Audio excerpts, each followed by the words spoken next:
Saudações, amigos da rádio Rede Reunindo Bem. Eu sou Alexandre Abreu e estamos aqui novamente para mais um encontro no programa Despertar. E temos como tema do programa Intolerância ou Consciência. A intolerância é uma atitude mental bem caracterizada pela falta de habilidade e conhecimento em perceber, reconhecer e respeitar diferentes formas de pensar. A consciência já é plena em si.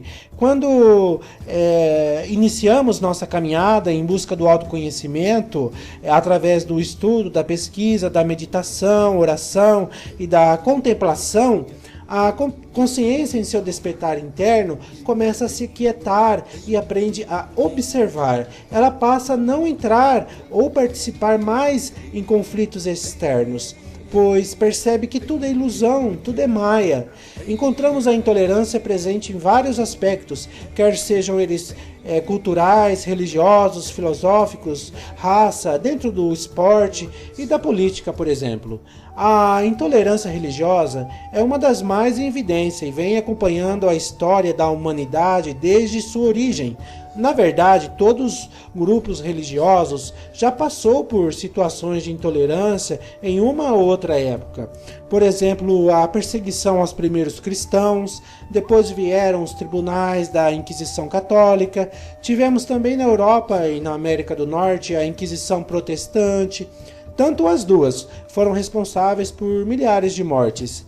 Da Inquisição Católica tivemos um caso bem conhecido, Joana d'Arc, que foi queimada em praça pública por ser portadora de uma sensibilidade ou mediunidade, sendo considerada pelo tribunal uma bruxa.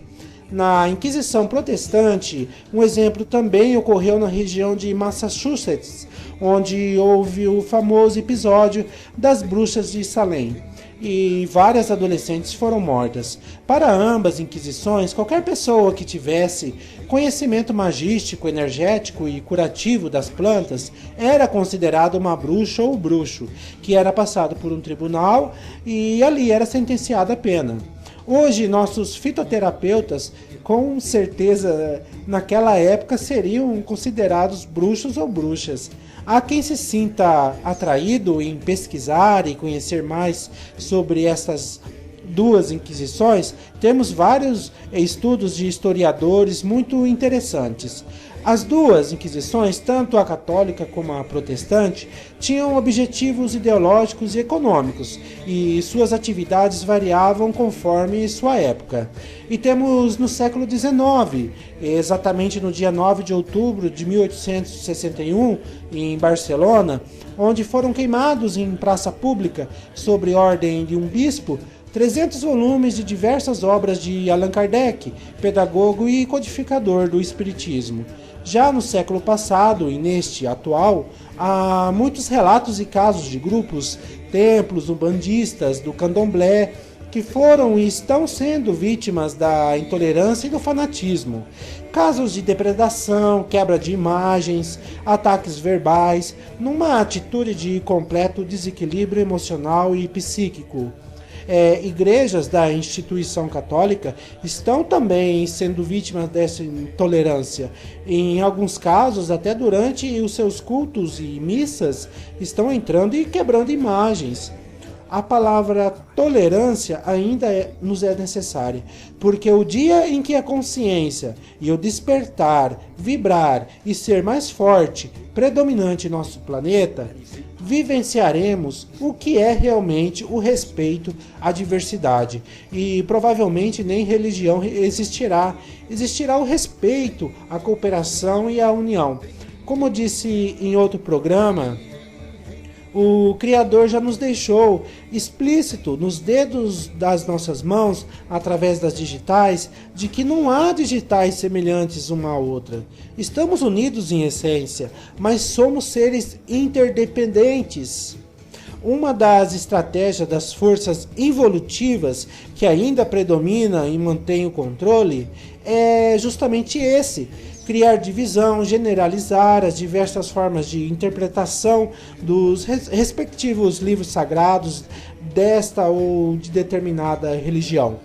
Agora, cabe a cada um de nós também refletirmos Se não estamos sendo, em alguma circunstância de nossa vida, intolerantes perante nossa família, no trabalho, em seu grupo religioso, na sociedade em geral.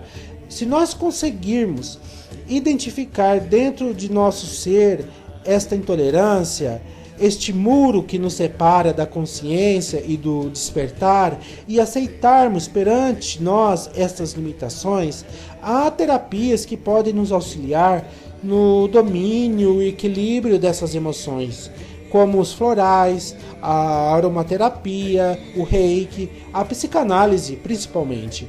O problema começa a surgir quando não aceitamos estes e outros obstáculos e ficamos cristalizados como estátuas de sal.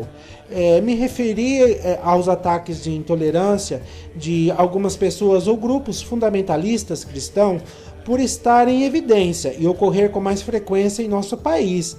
Mas que o tema sirva de reflexão a todos nós, a mim, a todos, ao católico, ao espírita, ao umbandista, ao espiritualista, etc. Pois sei que há dentro de todos alguém que se acha o portador da verdade ou apresenta sinais de ser uma pessoa discriminatória. Sei que a comunidade evangélica é séria e ética, é contra esses ataques de fanáticos ou de alguns grupos que precisam, na verdade, de um acompanhamento psicológico para se reintegrarem de forma consciente e tolerante na sociedade.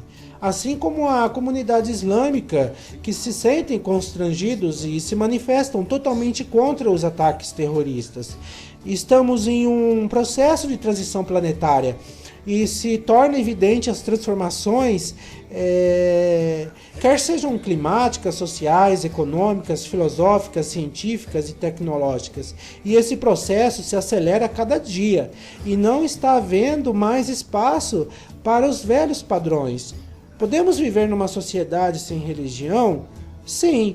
O que não é possível é vivermos em uma sociedade sem um respeito e a tolerância, justamente por sermos seres interdependentes. Se milênios de predominância religiosa não resolveu os conflitos, as guerras, a fome, com tanta religião e seita que nem o número consigo mais definir tamanho crescimento e ramificações, de que resolveu? Cristo nos deixou de mensagem amar o próximo como a si mesmo. Ele não disse para amar o próximo somente da sua religião ou culto. Cristo era judeu e ele não disse para amar somente aos judeus. Se não consigo amar o próximo pertencente ao outro grupo religioso, ou mesmo os agnósticos e ateus, o dever de respeitar já é o passo para realmente abrir as portas para vivenciarmos esta mensagem do Cristo. Caso contrário, tudo não passará de máscaras, hipocrisia e convenções sociais. José Saramago, escritor e Nobel, em 1988, nos deixou uma frase de despertar. Aprendi a não tentar convencer ninguém. O trabalho de convencer é uma falta de respeito. É uma tentativa de colonização do outro. Bom, amigos ouvintes da Rádio Rede Reunindo Bem, aqui encerro mais um encontro no programa Despertar. Dúvidas, sugestões, críticas, podem encaminhar e-mail para alexandreconsultorholístico@gmail.com. Um abraço fraterno a todos. Amém para quem é de amém, aleluia para quem é de aleluia, axé para quem é de axé, namastê para quem é de namastê, saravá para quem é de saravá, e aos meus amigos agnósticos, meu abraço e meu respeito.